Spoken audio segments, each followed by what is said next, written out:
Hello, I'm Jerry Lintner, and this is State of the Town, a monthly show when we sit with our first Selectman, Mary Glassman, and get brought up on the state of the town. Mary, that rolls off of me so easily now, and while there have been two select persons interrupting your reign, how many total years now?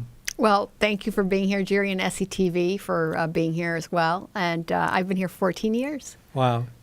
Time flies when you're having fun. You have not changed, and Thank you. owed it. Your kids have, however. I know. My son was born my first term, and he's off at college as a junior, so time does fly. Well, I was looking at the family picture over there, and I thought, the kids all look so round, and they aren't. I mean, they're all really lean they kids. were babies. They're just like little, what are those little toys you try to push over and they pop up again? That's the way they're look, newborn, a 2-year-old and a 4-year-old when I took office, and now they're 25, 23, and 20. So. And New York, Washington, and California, right? New York, Washington, and California. So we're okay. Well, getting down to business. I read that we are maintained like a AAA bond rating. We did. How do we do that in this economy? I mean, that's hard to get. It is. And thanks for asking. And there's a lot to talk about today, so we'll try to get to it all. But we're very proud that we just received a AAA bond ratings again after receiving our first one in 2011.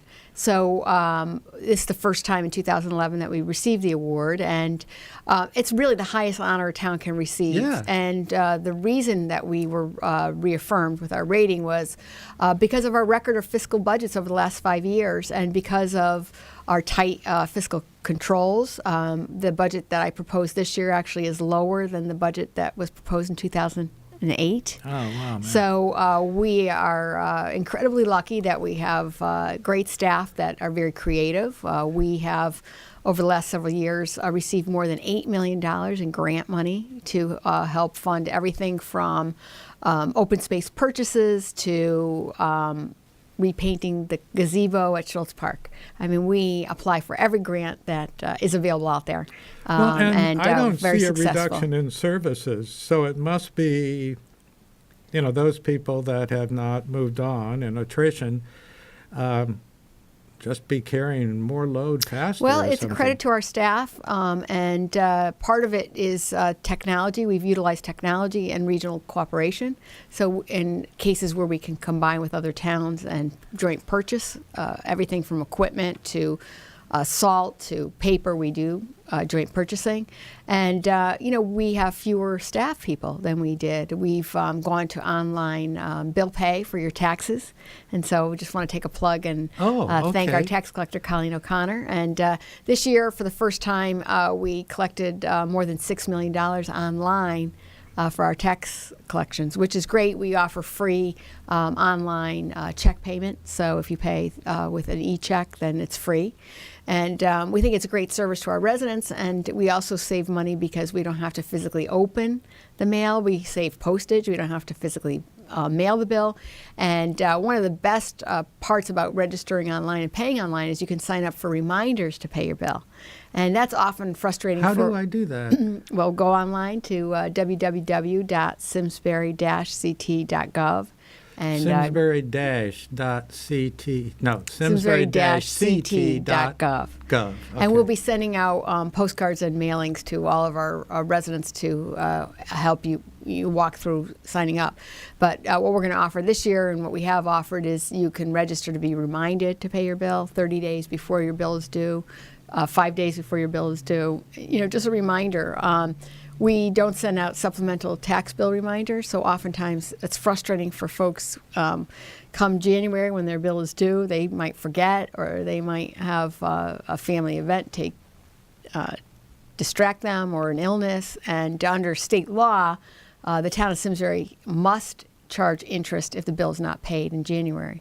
And there's no flexibility. And oftentimes we've had residents who've had babies born and life-changing events happen, and there's no flexibility to do that. So a reminder through email and paying bills online is really a great service to our residents, and it actually, as taxpayers, it saves you money, because every time you sign up to pay online, you're saving us from having to mail bills and having to hire lower the staff to tax go bill. through that Well, as well. So let's get everybody on board Lord, to do well, that. no, yeah. So, well, once we start talking about, I realize once you say that rating, and then you talk about what allows you to keep that rating, suddenly you're getting a micro or macro look, actually, at all of the factors that go in managing a town, because unfortunately everything does have a dollar sign on it. Exactly. So balancing that, you got what you're paying out and what you're collecting.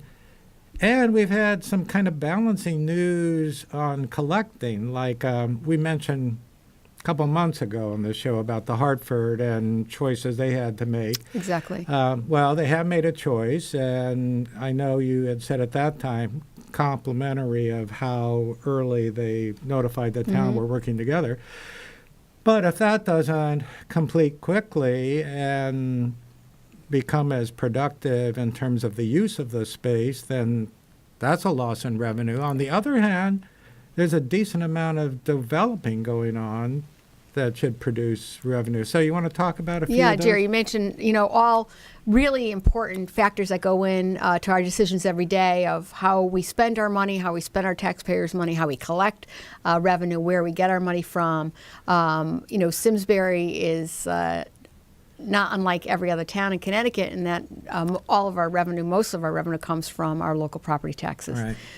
So we have no other way to get money other than state of Connecticut and funding through grants through for education or through our tax revenue. So Well, the grant job, I mean, you guys just have done a fantastic job on that and really developed it into an art.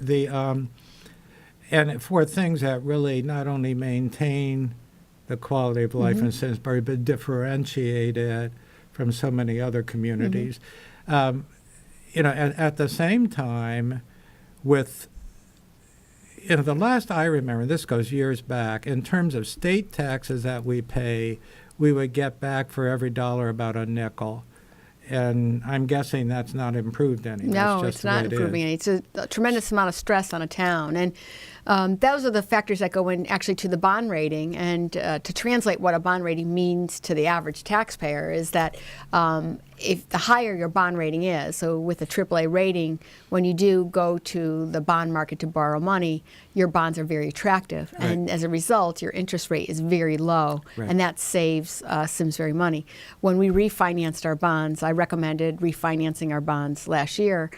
We had some old bonds that were paying a higher interest rate, and I think the Board of Selectmen, Board of Finance was a little reluctant to refinance. The town had never done that, but we looked at it. We brought in our bond counsel, brought in our finance director, and really analyzed it. And through refinancing our bonds, we saved taxpayers Simsbury $330,000 over the life of the bonds. Beautiful. So the bond rating is key, not only because it signals to the state and to our taxpayers how fiscally conservative we're operating our budget, but also it saves us money when we go to the market and borrow money. And this Right. year, we just bonded for the Simsbury Farms project, the renovating of the pool, and we got an interest rate of 1.2%. And That's that's great. the lowest interest rate the town has ever received. Although- So we've saved hundreds of thousands of dollars for our residents. I got a shocker, given the state of the state. I heard on the news the other day driving that the latest bonding that the state of Connecticut did was oversubscribed, and that they got we got a very good interest rate. Now, whoa. Well, great, but I'm not sure how that happened. A little more challenging at the state level because some of their risk factors, their pension plans are not as well funded as Right, our exactly. plan in Simsbury. So there's some concerns. But So let's talk about some of the development that's going to, probably end up paying us money. The town will send us money every year instead of paying a tax. well, we are really fortunate in that we have great staff and our residents who support us in our long-term planning efforts. And long-term planning is a really key initiative for me. I think it's important for the residents. It saves us money because we have a plan. It tells our business community what where we want to see developed, so it saves businesses a lot of money to look at development that we might not want. Right. And, we focused on this downtown area first. That was our first plan to do the downtown charrette. You were involved in that, Jerry, and have always been involved in really focusing the development of that. And that was looked at several times, and it was very reaffirming. Each time the initial findings got reaffirmed and Exactly. updated in a way that was appropriate. So, yeah, you need a plan. Exactly. And then we did the Route 10 study, which really looked at what additional businesses we could have and where the traffic would flow. And as a result of that, we came up with a very good plan for the north end of town in terms of traffic flow and traffic movement. And that led to the Dorset Crossing development. And we have more than $17 million worth of new projects coming online. Wow. First is the urgent care center that we have been trying to get an urgent care center in Simsbury since the day I walked into office. That was always identified by our taxpayers as a need in our community. More people have to get sick, though. I see them with the sign out there, open for urgent Right, care. right. I Well, feel they're like doing I very well. should go out and hit Well, somebody on the head or something. They're offering everything from behavioral therapy to I had no idea. wellness therapy. How much longer does this show? That's right. So, that was a great first step of the North End development. That'll be followed by a proposal we have that we supported. It was housing for multiple sclerosis Yes, that's folks. great. That'll be the first in New England, and we're really excited about that. They're waiting. The developer's waiting for some approvals through the state financing. Now, up there at Dorset Crossing, haven't they? I mean, they finished the one building. Haven't they started another building? Or is that That's in the imagination? works. That was the building that was for the MS housing. That's waiting for funding through the state. Okay. But that led to CLMP improvements in our infrastructure. So we have $11 million that will be coming online of a new substation and new improvements to keep our electricity working, which is important to all of us and certainly the business community. We have the Big Y just down the street, and Yeah, where does that was approved. stand? People keep asking Yeah, me. well, I'm really thrilled to say that the Big Y went through all the town approvals and recommendations and has been approved, so there's no additional work that needs to be done by the town. The developer does have to go through state traffic control approval, and the state DOT, Department of Transportation, then takes the town plan and looks at traffic flow on state roads. And because Route 10 is a state Yeah. road, and how the traffic will impact the state roads, they need to also approve the project. So the proposal is right now before the State Department of Transportation. Okay. And once they get that final approval, then they'll be ready to begin construction. Well, then it must still be at the state, the clothed signals up there Yes. by the convenience store. I mean, they went up, and they're up. They're up, but they're not still operating. cloaked. Yeah. Exactly. And that's because all of the necessary approvals have to be in place before the signalization can work. So we're waiting on that as well. So there's a lot happening in the north end. And then as you move to the center of town, we certainly have a big housing project called Millwrights. Big, really big. How many units are in there? There have to be over 100. Yes, a few hundred units, and it's going to be a combination of, well, it's actually a multi-use facility. The Millwrights restaurant is open for business. That's It renovated. gets incredible Great ratings. reviews. And then the housing will be a combination of apartment rental units with condominiums for purchase. So Oh, there are okay. different phases of that project. So that'll add to our grand list. That we're really excited about that. Then you move to the south end of town, and certainly, while we're very disappointed with the Hartford's decision to consolidate their facility in Windsor and Hartford, we have created a Hartford task force that will work with the Hartford to select a broker and to work on marketing that facility. We've already been contacted by a developer interested in the Hartford property, the open property that they have there. And we have meetings coming up with the Hartford to really look at this as an opportunity. You know, the Hartford at its height employed about 3,000 employees, many of which came from our own community and many of which came from the surrounding communities. As of this year, there are about 1,500 employees left in the building. So we have seen a decline over the last 5 years. So we could see the building being that the more building, fully occupied right, again, which would be a plus for us. Exactly. So, we really would like to see a growing business go into that facility that could really invest and grow right in our community and provide some high-tech jobs perhaps and some really great opportunity to be a growth business rather than a business that has been in decline. Well, and then right smack on the border there, a little south of that, is that maybe that's senior housing going up behind the Dunkin' Donuts, the new Dunkin' Donuts, and there are a couple others. Yes, that was across from approved as Bidwell's. well, so that hasn't been online yet. That's going to be another apartment unit with some availability for handicap units as well. Oh, okay. And so all of those new projects will come online and will provide more revenue for the town and more grand list growth. On the Hartford property, we have been partnering from day one, not only with the Hartford, but also with the state of Connecticut, through the governor's office and through the Department of Economic and Community Development, in looking at programs that are available for new businesses to come to Connecticut and come to Simsbury. Now, it abuts the piece that used to be Northeast Utilities, but I think a developer bought that, and maybe that's where that housing is going up on that property. But otherwise, Yeah, the housing is going up on private property. private property. Yes. But so there that is- abutting piece is still not It's still built on the right, so it's available for market. So there are great programs, not only for businesses that want to come to Simsbury, but even for keeping our businesses in Simsbury that we want to grow. There's a CPACE program, which is a state program to provide very low interest loans for energy efficient improvements. And we've been marketing that program to our local businesses to not only stay in Simsbury, but to grow in Simsbury. We have existing infrastructure programs that the town will partner with infrastructure improvements. There are other energy efficient programs. There are state programs for hiring new employees and growing businesses. So there are it's a really good time for businesses to come to Connecticut and grow in Simsbury. Okay. So Well, we're optimistic. Which all of this then, the boat finding its way through all of this is the budget and the planning for that. And I noticed there was an announcement of the different budget workshops. Maybe we want to make people aware of those, because Yes. what do you finalize in July? July 1st is our fiscal year, so we're through this month, through the month of March, we'll be finalizing both the Board of Education budgets, Board of Selectmen budgets that will go to the Board of Finance.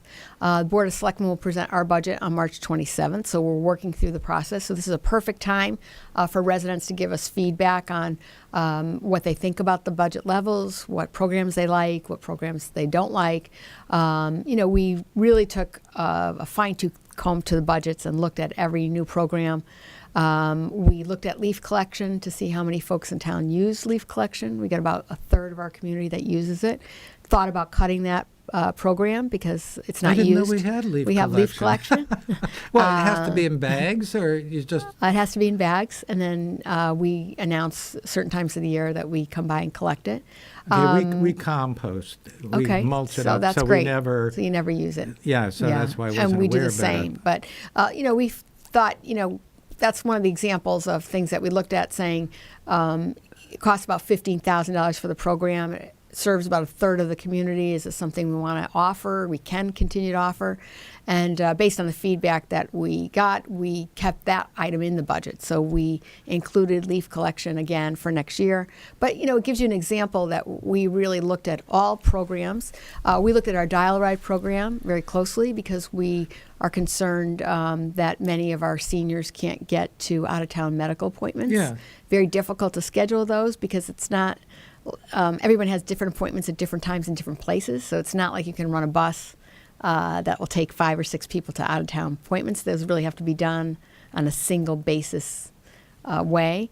Looked at a way to maybe add some money in the budget. We really couldn't find a way to do that. And thanks to the Nichols family, Miriam Nichols, who just recently passed, we received a donation of $55,000 Whoa. toward our dial-a-ride project. So, here's another example of how are we able to keep budgets low? And it's because of the generosity, and the hard work of our volunteers and our residents who've been so generous to help one of the subsidize our program. Things, and I know that there are volunteers at the senior center who I think are probably choice trained for those people who are eligible for Medicare. But there are particular programs that offer as many as 20 rides, within the coverage at no charge.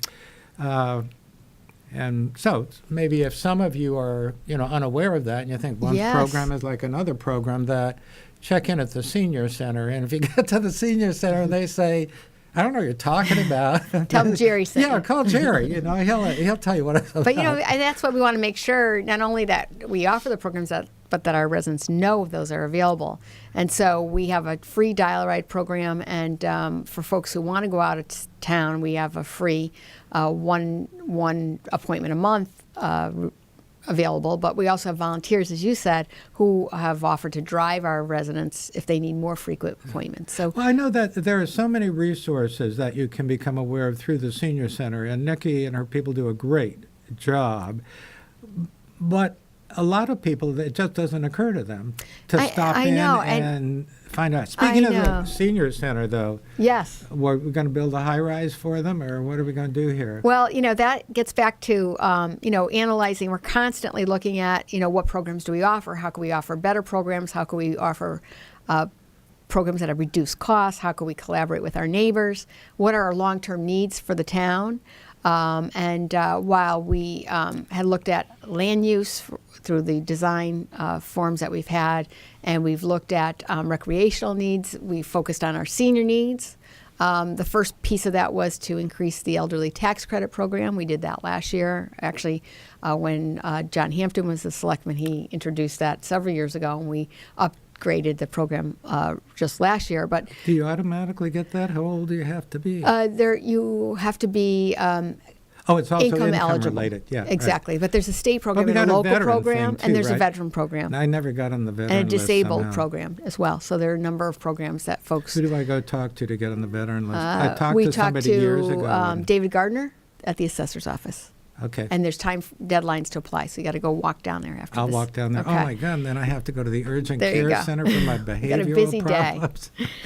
So that led us to looking at the long-term needs for the senior center. Yeah. And again, Hall was a gift to the town. Yeah. So, philanthropy in Simsbury goes way back and is part of our heritage. And we wouldn't have that building without the Eno family donating that building for the town's use. And so we started looking at, and we had a task force and had a great group of folks looking at long term as our population ages, what the needs of our community will be, and the recommendation to look at a senior center expansion or addition or a new senior center.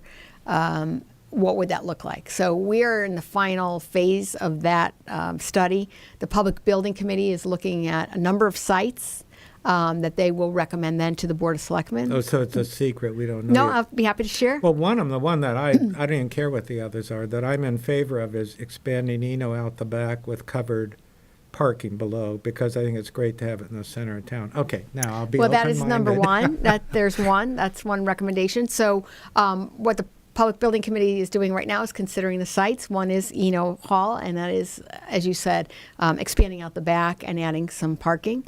The second is the town owns land on the corner of Bushy Hill and Stratton Brook Road, and that's open space land. And that initially was purchased by the town for possible future use as a school. Yeah, I remember. But with declining enrollment, obviously that's not a need for the town in the long term. So that's another site. The third site is the Performing Arts Center, and combining a Performing Arts Center with a community center and a senior center. So you would actually build out the back of the Performing Arts Center, and that would be a possibility as well. So those really are I don't like that one. You don't like that one? Okay. Well, that's it. Those are the top Okay, three now sites that I go back are to being looked at. Yeah, to Eno. So once the Board of Selectmen receives a recommendation, we'll have a public hearing. We'll invite folks in to tell us, do we need a senior center? What the cost is estimated to be? Is the town willing to pay for that? Or which site do you think makes sense? I'm naive. To be a senior in town and to go and use the senior center, Do you need to be 65 or over? No, or actually, to 50 be or our- 35 or AARP, I think, is 50.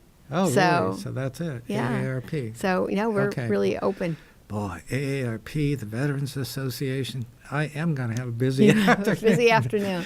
Well, we only have a few minutes. So we talked about the budget. We talked about development, the AAA, which was very exciting. Yeah, maybe Farrell's Farm, just to clear out. Yeah, quick. Just to say that the town did have several public hearings. The town purchased Farrell's Farm many years ago and has been leasing it to farmers. And one of the farmers that had been leasing the land for as long as I can remember is George Hall Farm. Yep. This is George Hall Farm is the last farm that's remains. That's the town has not protected and preserved, and with a partnership of the Simsbury Land Trust, the town will be selling the land to Mr. Hall, but it's absolutely required that Mr. Hall will then turn it into and sell it for the same to the land trust. So And then it'll the always town be has preserved voted, as a farm. and it will be preserved as a farm. The town will receive about $485,000 that we can then put into our coffers. And again, it's one way of, I think it's a win-win. We're preserving the absolutely, farm and the town's absolutely. receiving the revenue. So Okay, well, it's a lot for today. boss, thank Thanks, you. Jerry. Thank you Thanks very for being much here. for your time. I appreciate Always it. good to see you. And thank all of you. And if you have any questions about anything, just call Mary. And we'll see you again next month on State of the Town.